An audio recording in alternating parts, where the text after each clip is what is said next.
ಇವತ್ತು ಚಿಕ್ಕಬಳ್ಳಾಪುರ ಜಿಲ್ಲೆಯ ಮುದ್ದೇನಹಳ್ಳಿ ಗ್ರಾಮದಲ್ಲಿ ಇದ್ದೀವಿ.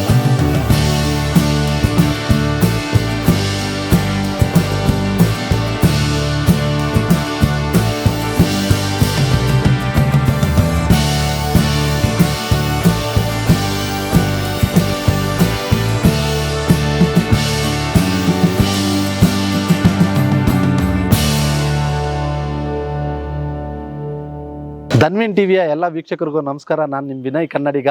ಇವತ್ತು ಚಿಕ್ಕಬಳ್ಳಾಪುರ ಜಿಲ್ಲೆಯ ಮುದ್ದೇನಹಳ್ಳಿ ಗ್ರಾಮದಲ್ಲಿ ಇದ್ದೀವಿ. ಮುದ್ದೇನಹಳ್ಳಿ ಅಂತ ಹೆಸರು ಕೇಳಿದ ತಕ್ಷಣ ಎಲ್ಲರಿಗೂ ಗೊತ್ತಾಗೋದು ಒಂದೇ ಹೆಸರು ನೆನಪಾಗೋದು, ಭಾರತ ರತ್ನ ಪಡೆದಂತಹ ಸರ್ ಎಂ ವಿಶ್ವೇಶ್ವರಯ್ಯನವರು ಹುಟ್ಟಿದ ಸ್ಥಳ ಇದು. ಸೊ ಅವ್ರ ಮನೆ ಹತ್ರ ಬಂದಿದ್ದೀನಿ, ತೋರಿಸ್ತೀನಿ ಬನ್ನಿ ನಿಮಗೆ. ಮನೆ ಯಾವ ಥರ ಇದೆ, ಏನಿದೆ, ಯಾವ್ಯಾವ ಥರ ಇದೆ. ಅವ್ರ ಆಫೀಸ್ ಬೇರೆ ಇದೆ, ಮತ್ತು ಒಂದು ಕಟ್ಟಡನ ಮ್ಯೂಸಿಯಂ ಮಾಡಿದ್ದಾರೆ ಅವ್ರು ವಾಸಿಸ್ತಾ ಇರೋವಂಥದ್ದು. ಮತ್ತು ಇದು ಮನೆ ತೋರಿಸ್ತಾ ಇದ್ದೀವಲ್ಲ, ಅದು ಬಾಲ್ಯದ ಮನೆ. ಬಾಲ್ಯದಲ್ಲಿ ಅವರು ಇದ್ರಲ್ಲ, ಆ ಟೈಮಲ್ಲಿ ಆ ಮನೆಯನ್ನು ತೋರಿಸ್ಕೊಡ್ತೀವಿ, ಬನ್ನಿ ನೋಡೋಣ. ನೋಡಿ, ಸ್ಟೇಟ್ ಬ್ಯಾಂಕ್ ಆಫ್ ಮೈಸೂರು ಮುದ್ದೇನಹಳ್ಳಿಗೆ ಸ್ವಾಗತ ಅಂತ ಇದೆ. ಸ್ಟೇಟ್ ಬ್ಯಾಂಕ್ ಆಫ್ ಮೈಸೂರು ಸ್ಥಾಪನೆ ಮಾಡಿದ್ದೆ ವಿಶ್ವೇಶ್ವರಯ್ಯನವರು. ಮುಖ್ಯವಾಗಿ ಇನ್ನೊಂದು ತೋರಿಸ್ತೀನಿ ನಿಮಗೆ. ನಾವು ಎಲ್ಲ ಕೇಳಿರ್ಬೋದು, ಓದಿದ್ದೀವಿ, ಅವರು ಬೀದಿ ದೀಪದ ಕೆಳಗಡೆ ಓದಿದ್ದಾರೆ ಅಂತ. ಆ ದೀಪ ಇದೆ, ಸೈಡ್ಗೆ ಇಟ್ಟಿದ್ದಾರೆ. ದೀಪ ಅಲ್ಲ, ಕಂಬ, ಸಾರಿ. ಇದೇ ಕಂಬದ ಕೆಳಗಡೆ ಅವ್ರು ಕೂತ್ಕೊಂಡು ಓದಿರೋದು. ಈಗೆಲ್ಲ ಪೇಂಟ್ ಮಾಡಿಬಿಟ್ಟು ತುಕ್ಕಿಡಿಬಾರ್ದು ಅಂತ ನೀಟ್ನೆಸ್ಸಾಗಿ ಇದು ಮಾಡಿದ್ದಾರೆ. ನಿಲ್ಲಿಸಿಲ್ಲ, ಮಲಗಿಸಿದ್ದಾರೆ. ಆ ಮ್ಯೂಸಿಯಂ ಪಕ್ಕನೇ ಮಲಗಿಸಿದ್ದಾರೆ. ಮನೆ ಸುತ್ತಮುತ್ತ ಯಾವ ಥರ ವಾತಾವರಣ ಇದೆ, ಒಳ್ಳೆ ಕಟ್ಟಡ. ಇಲ್ಲಿ ಕಾಣ್ತಾ ಇದೆಯಲ್ಲ ಸ್ಕಂದಗಿರಿ ಹಿಲ್ಸು. ಸ್ಕಂದಗಿರಿ ಹಿಲ್ಸು ಪಕ್ಕ ಅವ್ರ ಕೆಳಭಾಗದಲ್ಲೇ ವಿಶ್ವೇಶ್ವರಯ್ಯ ಸರ್ ಅವರ ಮನೆ ಆವರಣ ನೋಡಿ.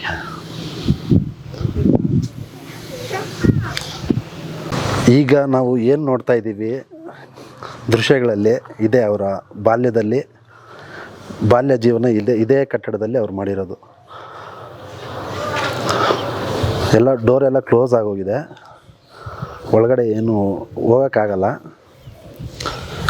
ನೋಡಿ, ಹಳೆಯ ಮನೆ ಗೊತ್ತಾಗುತ್ತೆ, ಹಂಚಿನ ಮನೆ. ನಮ್ಮ ಕಡೆ ಎಲ್ಲ ಹಂಚಿನ ಮನೆ ಅಂದರೆ ಚಿಕ್ಕಬಳ್ಳಾಪುರ ಸೈಡು ಕಮ್ಮಿ, ರೇರು.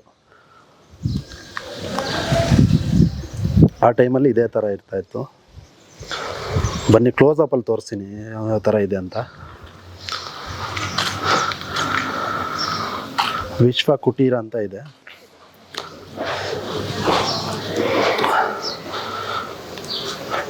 ನೋಡಿ, ಪಿಲ್ಲರ್ಸು ಈಗೆಲ್ಲ ಸಿಮೆಂಟು ಮತ್ತು ಇದರಿಂದ ಕಂಬಿಯಿಂದ ಕಟ್ತಾರೆ. ಇದೇ ನಿಜವಾದ ಪಿಲ್ಲರ್ ಅಂದರೆ. ಆ ಕ್ವಾಲಿಟಿ ಅನ್ನೋದು ಹಂಗಿರುತ್ತೆ.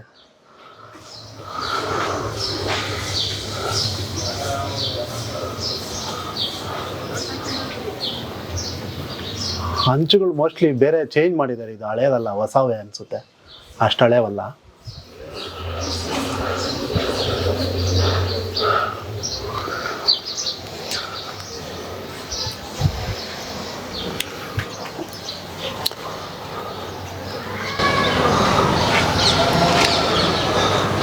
ಆ ವಾತಾವರಣನೇ ಒಂಥರ ಅನುಭವಿಸೋಕ್ಕೆ ಒಂಥರ ಖುಷಿ ಸಿಗುತ್ತೆ. ನೀವು ಎಷ್ಟೇ ಕೋಟಿ ಕೊಟ್ಟರು ದೊಡ್ಡ ಬಂಗ್ಲೆ ಕಟ್ಟಿದ್ರೆ ಈ ಥರ ವಾತಾವರಣ ನೆಮ್ಮದಿ ಇರಲ್ಲ.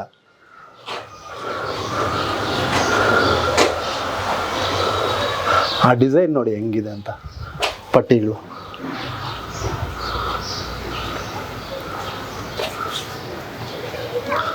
ಆವರಣ ನೋಡಿ ಎಷ್ಟು ದೊಡ್ಡದಾಗಿದೆ, ಎಷ್ಟು ಚೆನ್ನಾಗಿದೆ.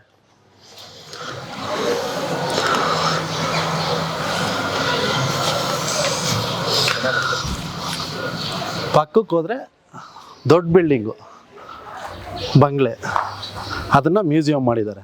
ನೋಡ್ತಾ ಇರ್ಬೋದು ದೃಶ್ಯಗಳಲ್ಲಿ, ಅದು ಮ್ಯೂಸಿಯಂ ಮಾಡಿದ್ದಾರೆ. ಪ್ರವಾಸಿಗರೆಲ್ಲ ಹೋಗ್ತಾ ಇದ್ದಾರೆ, ನೋಡ್ಬೋದು ನೀವು.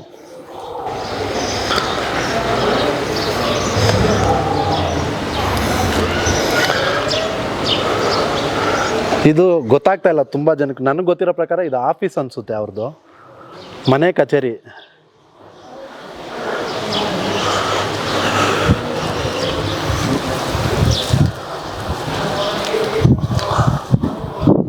ಬಟ್ ಚೆನ್ನಾಗಿ ಮೇಂಟೈನ್ ಮಾಡಿಲ್ಲ. ಬಟ್ ವಾತಾವರಣ ಎಲ್ಲ ಸಖತ್ತಾಗಿದೆ, ಈ ಆವರಣ ಎಲ್ಲ ಚೆನ್ನಾಗಿದೆ.